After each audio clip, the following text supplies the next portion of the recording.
What the Quiet Holds. A Eloquence original story. Chapter 1. The Weight of Wanting. The poem arrived at 2:47 in the morning. DeAndre Brown didn't write it in a leather journal or on fine stationery, the way his mother always said a man of his standing ought to conduct himself. He wrote it on a yellow legal pad, hunched over his mahogany desk in an office tower that bore his family's name in 8-inch chrome letters on the outside of the building. He wrote it with a cheap ballpoint pen he'd stolen from a Hotel Continental breakfast 3 years ago and never thrown away. He wrote it in the dark because he hadn't bothered turning on the lamp, working instead by the blue glow of the Atlanta skyline pressing through his floor-to-ceiling windows. I want our souls to dance in the midnight moonlight while I make love to you and give you a child. He stared at the line. Read it twice. Folded the paper in half and pressed it flat with his palm like he was trying to suffocate it. He was 34 years old. He ran a construction conglomerate with projects in 11 states. He had sat across from city mayors and state senators and men who thought their money made them gods, and he had held his composure through every single one of those encounters. He was, by every external measure, a man who had his life in order. And he was losing his mind over his housekeeper. Her name was Tisha Mitchell. She had been living in the west wing of his Buckhead estate for 6 months, hired through an agency that specialized in private residential staffing. She was 31. She drove a 10-year-old Honda Civic that she kept immaculate. She had a degree in hospitality management that the agency's intake form mentioned as though it were a footnote, and DeAndre had read it 3 times when her file first crossed his assistant Marcus's desk. He had told Marcus he just wanted to be thorough. Marcus had given him the particular kind of look that only a man who has known you since you were 19 years old can give, the look that says I am not going to say anything, but I want it noted that I see exactly what is happening here. DeAndre had ignored that look with tremendous discipline. The thing about Tisha Mitchell was that she didn't announce herself. She moved through his house the way water moves, finding every space, filling it quietly, making the whole place somehow more itself. When she arrived in January, the house had been clean but cold. Impressive in the way that showrooms are impressive. By March it had become something he actually wanted to come home to. Candles on the kitchen counter that she'd selected herself, a particular bergamot and cedar combination that had become the smell he associated with safety. Fresh flowers every Tuesday, not because he'd asked, but because she'd noticed he always paused at the florist's buckets of tulips outside the Whole Foods on Peachtree, and she had simply decided to bring that small pleasure inside his life without making a production of it. She had not asked for a raise. She had not asked for recognition. She had just quietly made his world better and then gone about her business. It was, DeAndre had decided, the most devastating thing a person had ever done to him. He checked his watch. Nearly 3 in the morning. He should go home. He had a 7 a.m. call with the project manager on the Savannah waterfront development, and he'd been avoiding his house since 9 o'clock because on Tuesdays Tisha stayed up late, and he did not trust himself anymore to be in the same building with her at night when the staff had gone and the house settled into its quiet and the air smelled the way it smelled. Because of her. He pulled open his desk drawer and found the small box he'd wrapped 2 weeks ago and kept meaning to drop off in her suite. He'd almost left it on her kitchen counter 14 different times and talked himself out of it every single one. He turned it over in his hands. It was nothing dramatic, a set of good-quality noise-canceling earbuds he'd noticed she needed when he'd overheard her complaining to someone on the phone that her old ones had finally given out. He'd ordered them the same evening. He'd second-guessed the gesture for 2 weeks. He was DeAndre Brown. He had greenlit a $60 million mixed-use development in Charlotte without blinking. But dropping off a pair of earbuds for his housekeeper felt like standing on the edge of something he couldn't take back. He put the box in his coat pocket, left the poem on the desk, turned off the lamp, drove home through the 3 a.m. city with all that wanting sitting in the passenger seat beside him. Chapter 2. Her Side of the Hall. Tisha heard the garage door at 3:22 a.m. She knew it was him because she'd been listening for it, not in a way she was proud of, but in the way that your body knows things your mind hasn't caught up to yet. She'd been lying on her back in the dark for the better part of 2 hours, ceiling above her, earbuds gone quiet after the podcast she'd been using as cover for her own thoughts had ended 20 minutes ago. Then the hiss and grind of the garage door. His car. That particular engine, a sound she now recognized the way you recognize a voice. She stayed still. The West Wing had its own entrance and a corridor that connected to the main house through a door she kept locked from her side, not because she didn't trust him, but because she trusted herself even less. 6 months of proximity to DeAndre Brown had done something to her sense of professional proportion that she was actively struggling to correct. He was not what she'd expected. She had worked for wealthy men before, 2 of them, and the pattern had been consistent. A certain obliviousness, a casual entitlement, the specific way they looked through you rather than at you when you were the one maintaining the infrastructure of their lives. She'd made peace with that dynamic. It was the job. Your background. DeAndre Brown looked at her. Not in any way she could point to and call inappropriate. Not in any way she'd caught him doing anything her complaint to the agency would hold up on. He looked at her the way you look at something you're trying not to look at, which was somehow worse. The careful management of it. The way he'd find a reason to leave the kitchen if she was making his breakfast too long. The way he left his requests written on the kitchen notepad in his handwriting, which was precise and deliberate and nothing like the scrawl she'd expected, and always began with please and ended with thank you. Not just thanks. Thank you. Full word. Full meaning. She had told her best friend Camille about this over the phone, and Camille had said, "Girl, that man is in love with you," and Tisha had said, "Stop," and Camille had said, "I'm serious. He's leaving you notes that say please and thank you, and you're telling me." And Tisha had hung up because she didn't need that kind of thinking in her head. She heard him in the main house now. The soft weight of him walking. He moved quietly for a big man, 6'2", solid, the kind of build that said he'd come from work, not just money. She knew from the house's history that Brown Industries had been largely built by DeAndre himself, taken from a mid-size residential outfit his father had left him to a full-scale commercial construction force across the Southeast. She'd read an old Atlanta Business Chronicle profile she'd found in a stack of magazines she was sorting out of the study. She'd read it twice. Told herself she was just being thorough. The shower turned on. She closed her eyes. He did this 3-4 times a week, came home, and went straight to the shower at some ungodly hour. She'd wondered about it the first month. Now she had a theory she kept very firmly in the back of her mind where she didn't have to look directly at it. The water ran for a long time. Tisha pressed the back of her hand to her mouth and looked at the ceiling and thought about her bank account and her car and the very sensible reasons she had taken this job and the even more sensible reasons she needed to keep it. Then she thought about his hands. Then she thought about her bank account again. The shower stopped. The house went quiet. Neither of them slept well. Chapter 3. Small Offerings.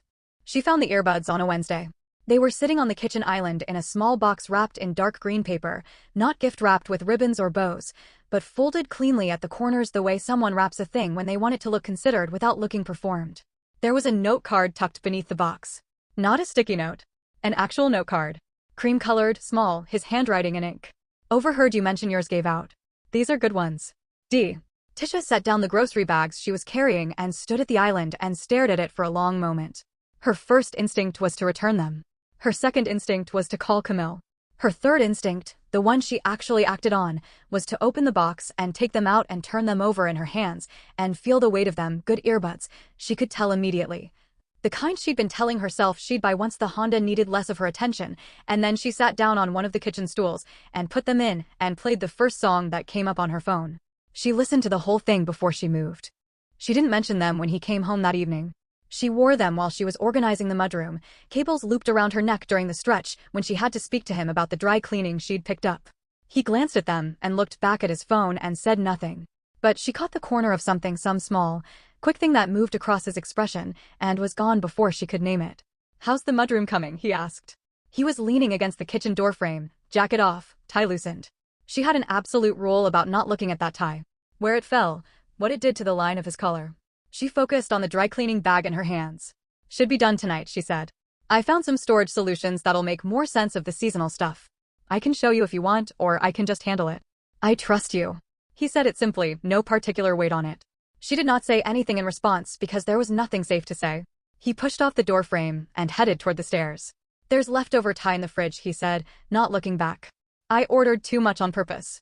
She stood in the mudroom with the dry cleaning and the earbuds and his offhand generosity and the Thai food he'd ordered too much of on purpose and told herself very firmly that she was a professional. Over the next 3 weeks, other things appeared. A subscription to the audiobook service she'd mentioned wanting. A new set of kitchen shears because he'd noticed she'd been complaining under her breath at the old ones. A hand cream from a specific brand she'd mentioned exactly once, in passing, to no one in particular while she was unloading a grocery delivery, and which appeared on her nightstand. He must have left it himself. She had no idea when, without explanation or note. No production. No announcement. Nothing that required her to respond. Just evidence that he was paying attention. She started leaving his coffee ready before he was awake. Started noticing which evenings he came home wound tight and spacing out the household questions she'd normally consolidate into a single daily check-in so that nothing else landed on him those nights. Started keeping the bergamot candles lit a little later on the evenings he worked at his home office. Neither of them named what they were doing. But the house felt different. Warmer. More inhabited. More like something being built by 2 people instead of maintained by 1. Chapter 4. The Language of Moving. Tisha danced when she thought she was alone. Not performed dancing. Not the kind you do when you know someone might be watching. The kind that lives in the body before the mind gets involved, a shift of weight, a roll of the shoulder, hips finding a count without looking for it. She'd grown up in a church where the musicians started before the pastor arrived and the floor filled the way water fills, naturally, without design. Dance was her first language before she'd learned to be careful with it. She danced in the kitchen on Friday mornings when the house was empty and she had the Bluetooth speaker going and nobody to be professional for. She danced in the hallway, just slightly, when a good song moved from the bedroom speaker as she was carrying laundry. She danced on the back patio sometimes at dusk when the day had been good and the light was doing something particular to the tree line and her body simply needed to say so. She didn't know he had started coming home early on Fridays. DeAndre stood in the kitchen doorway with his jacket over one arm and his car keys in his hand and his entire central nervous system in open revolt. She hadn't heard him come in. She was moving through the kitchen in a pair of high-waisted sweatpants and a fitted tank top and bare feet, a dish towel over her shoulder, working through a rhythm that made the whole kitchen feel like it had come alive. The song was something slow and bass-heavy with a woman's voice winding through it like smoke, and Tisha's body was answering every single note of it. Not for him. Not for anyone. Just because the music asked and she said yes. He watched for 12 seconds. He counted. Then he made a deliberate sound, shifted his weight, let his keys clink, and she spun around.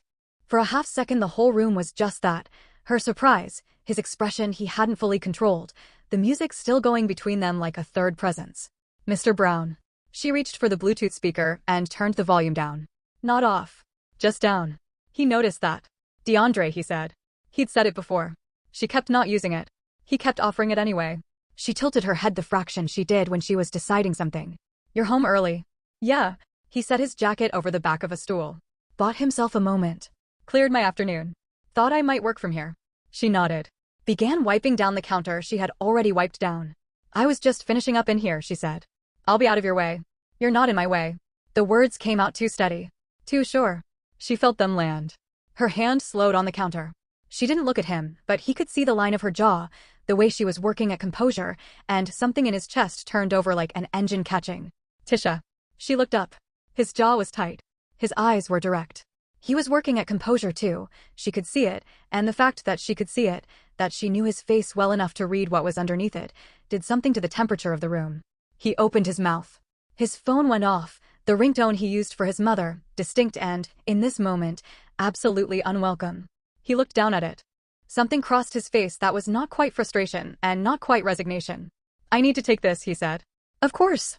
She was already moving, the dish towel off her shoulder, the kitchen hers only in the professional sense again. He watched her go. Answered the phone. Said, "Hey Ma," in a voice that had been very carefully leveled. From the hallway, just before she rounded the corner, Tisha heard Sheena Brown's voice coming through his phone, bright and precise, the particular pitch of a woman who has never once doubted that her call would be picked up. She didn't stop to listen. But she slowed, for just a second, in the hall. Chapter 5. What Sheena Brown Knew. Sheena Brown arrived on a Saturday without being invited, which was not unusual, and with Celeste Fontaine in tow, which was the specific kind of unusual that had a name. DeAndre was in the driveway washing the truck, something he did himself still, out of some principled commitment to not letting his life become entirely serviced. When the black Mercedes pulled through the gate that he had apparently forgotten his mother had the code to, he straightened up, watched the car park, watched both doors open. Celeste Fontaine was 36, Spelman educated, the youngest partner at her father's downtown law firm, and possessed of a particular brand of beauty that photographs extremely well and that Sheena Brown had been referencing in conversation with her son for the better part of a year. She had done nothing to deserve DeAndre's cool regard. He simply did not want what his mother brought to him. Baby, Sheena said, opening her arms. She was 60, immaculate, copper-toned, wearing a cream blazer at 10 in the morning on a Saturday because Sheena Brown did not do casual. He hugged her. He always hugged her. She was his mother. Celeste needed to be in the area, Sheena said, which was almost certainly untrue. I thought why not stop by and say hello to my son. Hello, DeAndre, Celeste said. She had a lovely voice. She was a perfectly decent person. He wished, for her sake, that his mother would stop doing this to her. Celeste, he said. Good to see you. The trouble started in the kitchen. Tisha was at the island when they came inside. She'd been starting on his grocery list for the week, laptop open, earbuds in, and she pulled them out when she heard the voices. She registered the situation in a single efficient sweep. His mother, who she had met briefly twice before, and a woman she didn't know wearing something that had cost more than Tisha's first car. Good morning, Tisha said. Even. Professional. Sheena Brown's gaze passed over her the way expensive women's gazes sometimes passed over the people who maintained their children's homes, a glance that acknowledged the presence without particularly admitting the person. "Tisha, is it?" Sheena said. "Yes, ma'am. Would you put on some coffee for us, please?" Sheena set her bag on the island and looked at her phone. DeAndre came through the kitchen door a beat behind them. He read the room instantly. "Tisha, you don't have to do that," he said. "It's Saturday, I'll make the coffee." Sheena looked at her son. "DeAndre, she works here. And it's her Saturday off." He moved toward the coffee maker himself. "Sit down, Ma." A beat of silence. The particular kind that is not silence, but calculation. Tisha found a reason to be elsewhere.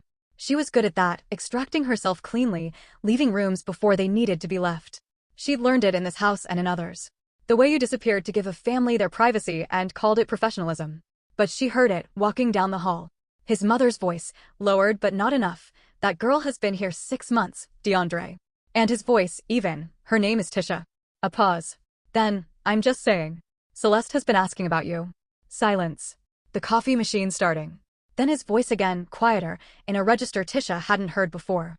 Not anger. Something else. Something with a bottom to it. "I hear you, Ma." A pause. "I always hear you." In her wing of the house, Tisha sat on the edge of her bed and looked at her hands and thought about league. About distance. About the very particular foolishness of wanting what wasn't yours to want. She thought about this for a while. Then she put her earbuds in and turned the music up and told herself to get back to work. Chapter 6. First Contact. The night it finally happened was a Thursday in May, and it started with a storm. The storm knocked the power out at 9:15 p.m. Not the catastrophic kind, just a transformer 2 blocks over, the whole neighborhood going dark and quiet, and then the backup generator in the house humming to life within 30 seconds, restoring a lower level of light, the essential circuits, the refrigerator, the security system's green blink. DeAndre was in the study. Tisha was on the back patio with her laptop and a glass of wine, which was allowed. She was off the clock, and she hadn't come inside before the storm hit because she'd been watching it approach, and there was something about a storm coming that she couldn't look away from. She came in through the back door damp at the shoulders, laughing a little at herself, and found him in the kitchen doorway with a candle. "Power's back on mostly," he said. "But I had these anyway." "I see that." She set her laptop on the island and pushed wet-edged braids back from her forehead. The kitchen was in that particular half-dark where the generator lights were warm and low, and the candle he was holding added something the fluorescence never did. He set the candle on the island. Looked at her. "You were out there watching the lightning." "I always watch the lightning." "Why?" She thought about it. Genuinely. "Because it's the one thing that doesn't wait," she said. "It just does exactly what it came to do, and then it's gone." Something moved in his expression. He was quiet a moment too long. "You want some wine?" she asked.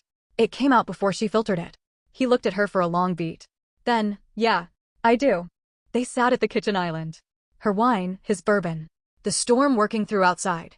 The candle between them making the kitchen feel like it had no edges.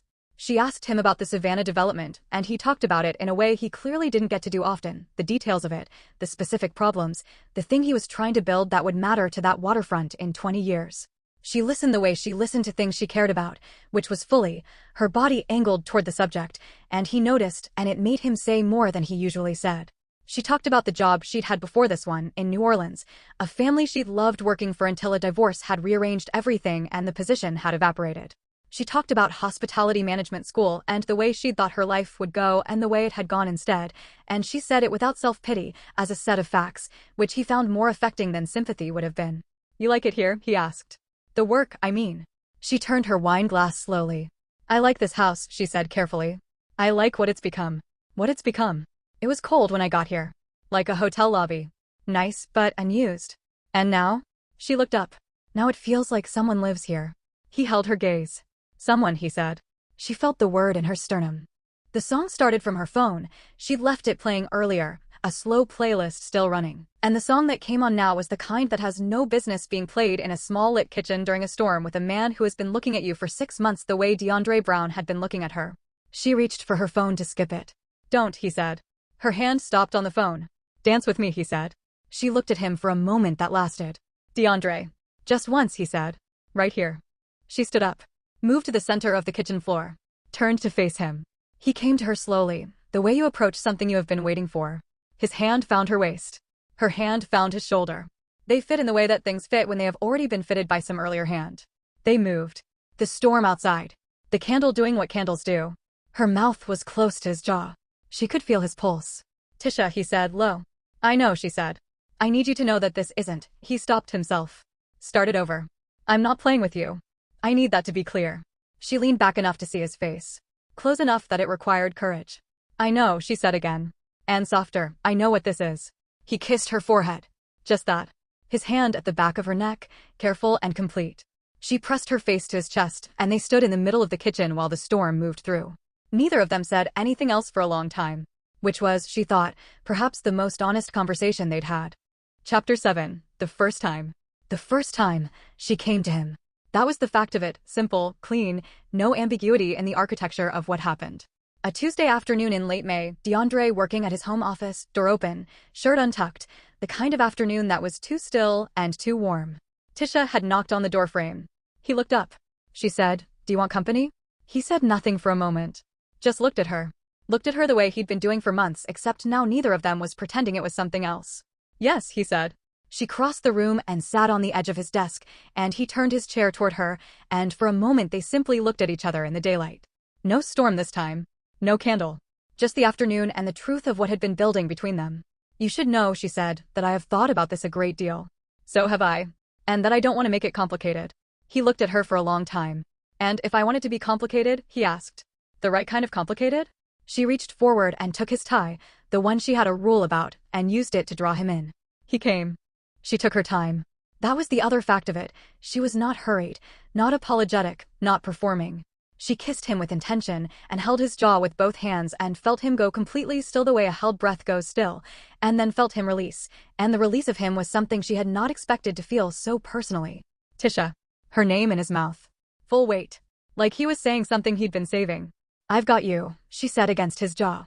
Quietly, with authority. He made a sound she intended to think about for a long time. She did not stay afterward. That was the third fact. She smoothed her clothes, ran a thumb across his lower lip, and left the office with a composure he found almost extraordinary. He sat in his chair for a full 10 minutes after she went, staring at the ceiling, his whole nervous system making very large adjustments. She appeared an hour later at his office door. "There's dinner on the stove," she said, entirely professional. "The Savannah contractor called. I left the number on the notepad." He stared at her. "Something wrong?" she asked. He said, "Tisha.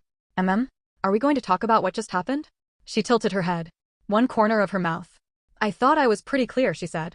He stood up slowly from his chair. He was very tall. She did not back up. "You're going to do that," he said carefully, "and then ask me about a contractor." She shrugged, and it was the most maddening shrug he'd ever witnessed. "Dinner's at 7, she said. She went back down the hall. Unhurried. Absolute. He stood in the doorway of his office and understood, for the first time, exactly how much trouble he was in. Chapter 8. The Architecture of Want. The second time, she tied him to the headboard. She had not warned him.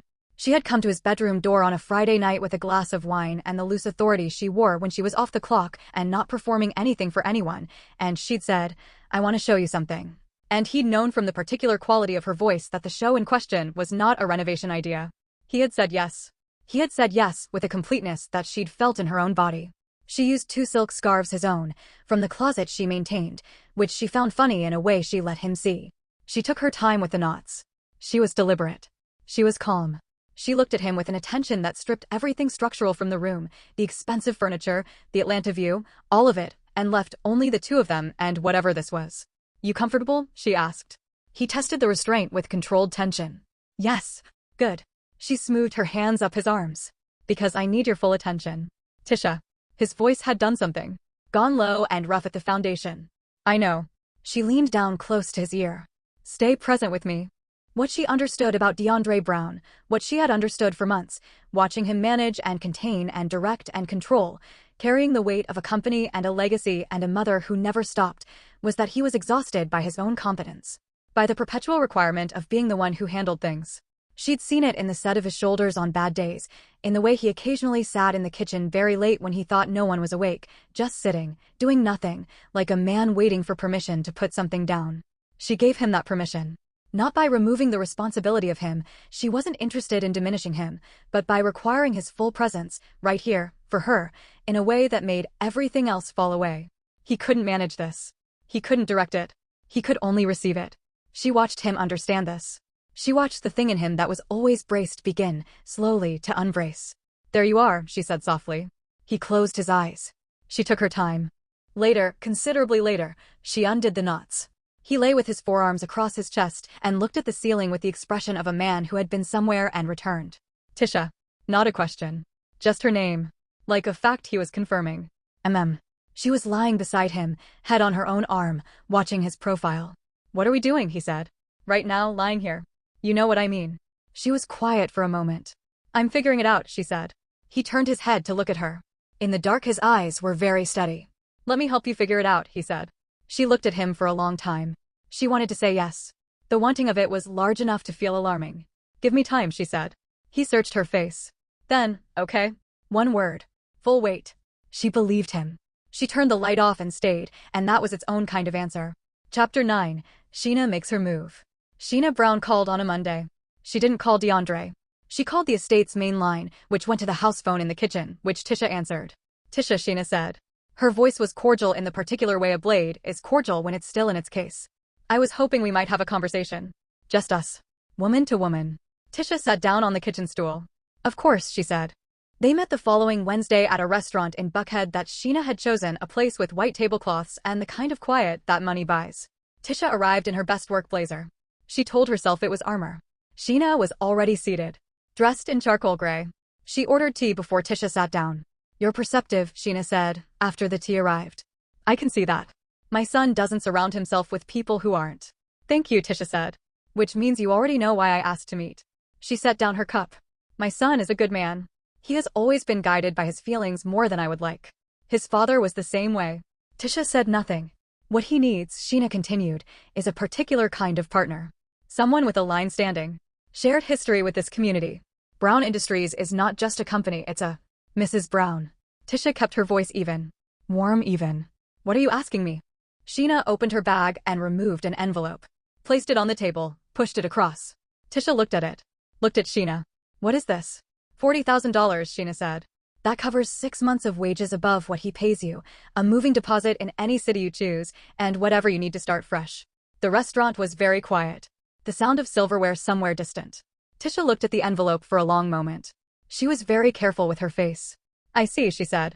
I'm not your enemy, Sheena said. Her voice had softened slightly. A calculation, maybe. Or something adjacent to genuine. I'm a mother. I want certain things for my son. I'm sure you want things for yourself. This is a door. Tisha stood up. She straightened her blazer. She picked up her bag. She left the envelope on the table. I'll see myself out, she said. She sat in her car in the parking lot for 11 minutes before she could trust herself to drive. Not crying. She was not going to cry in a Buckhead parking lot over Sheena Brown. She sat with her hands on the wheel and breathed and thought about herself, not about him, not about this, but about herself. The shape of her own life. The things she'd been building back after the last loss. Then she started the car and drove back to the house. She did not tell DeAndre that day. But her silence had changed.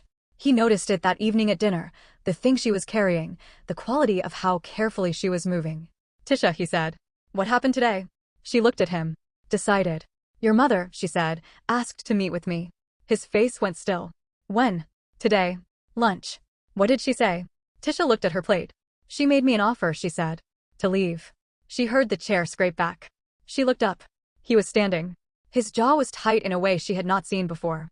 Not at a contractor, not at a client, not at anything. This was specific. Did you take it? He asked.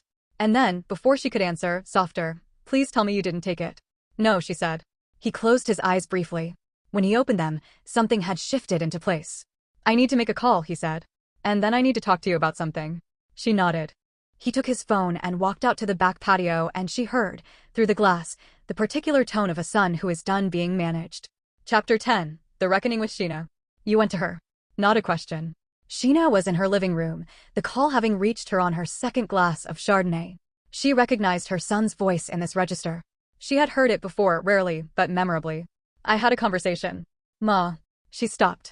You went to my home, DeAndre said, and you offered money to a woman who works for me, to make her leave. In what version of things is that acceptable? DeAndre, I am your mother, and I have watched you. I know what you've watched. I know what you think you've seen. And I've spent my whole life being grateful for you and navigating around you and trying to honor what you've built, but this he stopped. Steady breath. This is my life, Ma. My house. My choices. Brown Industries is a company I built. The words came out measured and permanent. You had the foundation, and I'm grateful for that. But the last 14 years? That was me. I know you know that. Silence on the line. Long. She isn't right for you, Sheena said. Quieter now. I'm not saying that to be cruel. I'm saying it because. You're saying it because she isn't the woman you chose. His voice had gone very calm. The kind of calm that is not peace but decision. And I am telling you, for the last time, that who I choose is not your appointment to make. Sheena Brown was not a woman who conceded. She sat in her living room after the call ended and felt the shape of a thing she had felt once before. When DeAndre had taken over the company, restructuring over her explicit objection and turned the firm's single worst quarter into its strongest 18 months. She had resented it for 4 weeks and then been proud of him. She was not at the pride stage yet. But she knew her son. She knew the difference between him following his feelings and him having made up his mind. He had made up his mind. She reached for her wine and allowed herself 1 full minute of being simply a mother who was afraid of losing the thread of her son's life. Then she set the glass down and thought about what it would mean to be, instead, the kind of mother who let him live it. It was harder. She was not there yet. But she thought about it. Chapter 11. The Hostile Takeover. The board meeting was a Thursday in June. It had been on the calendar for 2 months, the annual summer review, shareholders and senior partners, the kind of room that had always made DeAndre aware of how many people had opinions about his company. Sheena had a seat. She had always had a seat. She was the surviving founder's widow and a legacy shareholder, and in the earlier years he had been grateful for her counsel, for the weight of her presence in rooms that sometimes tried to diminish him.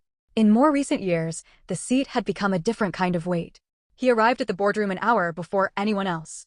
By the time the room filled, he had already had 3 conversations that mattered. The restructuring proposal was 40 pages. Marcus had stayed up 2 nights to finalize it. DeAndre had written the executive summary himself, longhand, at his kitchen table at 7 in the morning while Tisha made coffee and left him to it without a single interruption. He presented it without preamble. The structure was clean. A reorganization of the senior partnership tier, the establishment of a new executive operations committee with a more limited role for the legacy advisory board, which meant, specifically, a more limited role for Sheena. Her seat would remain. Her vote on major shareholder decisions would remain. Her ability to insert herself into operational management would not. He watched his mother's face across the table. She watched his. This is a significant restructuring, said Franklin Webb, the company's oldest board member and a man who had known both DeAndre's father and his grandfather. He had the good lawyer's habit of stating facts that contained questions. Yes, DeAndre said. You've been planning this. For a while. Franklin looked at Sheena. Sheena was looking at her son. Her expression was one DeAndre had last seen when he'd been accepted to Georgia Tech at 17, something complex, something she hadn't had words for, something between loss and recognition.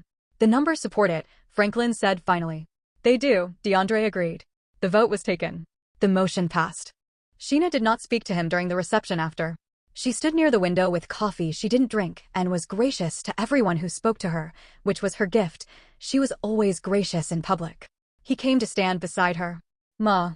She kept her eyes on the room. You built this, she said, very quietly. Yes. A long pause.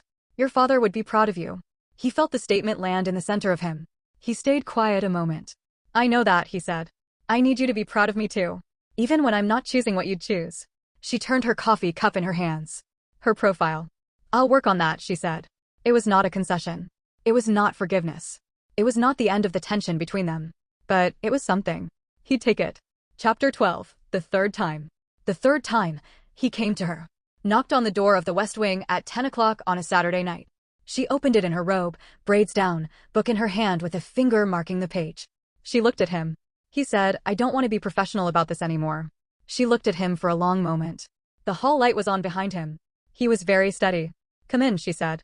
She set the book down. He closed the door. I've been careful, he said. He stayed near the door, letting her have the room. I've been trying not to push anything, trying not to use. He stopped. Started over. You work here. I know what that means.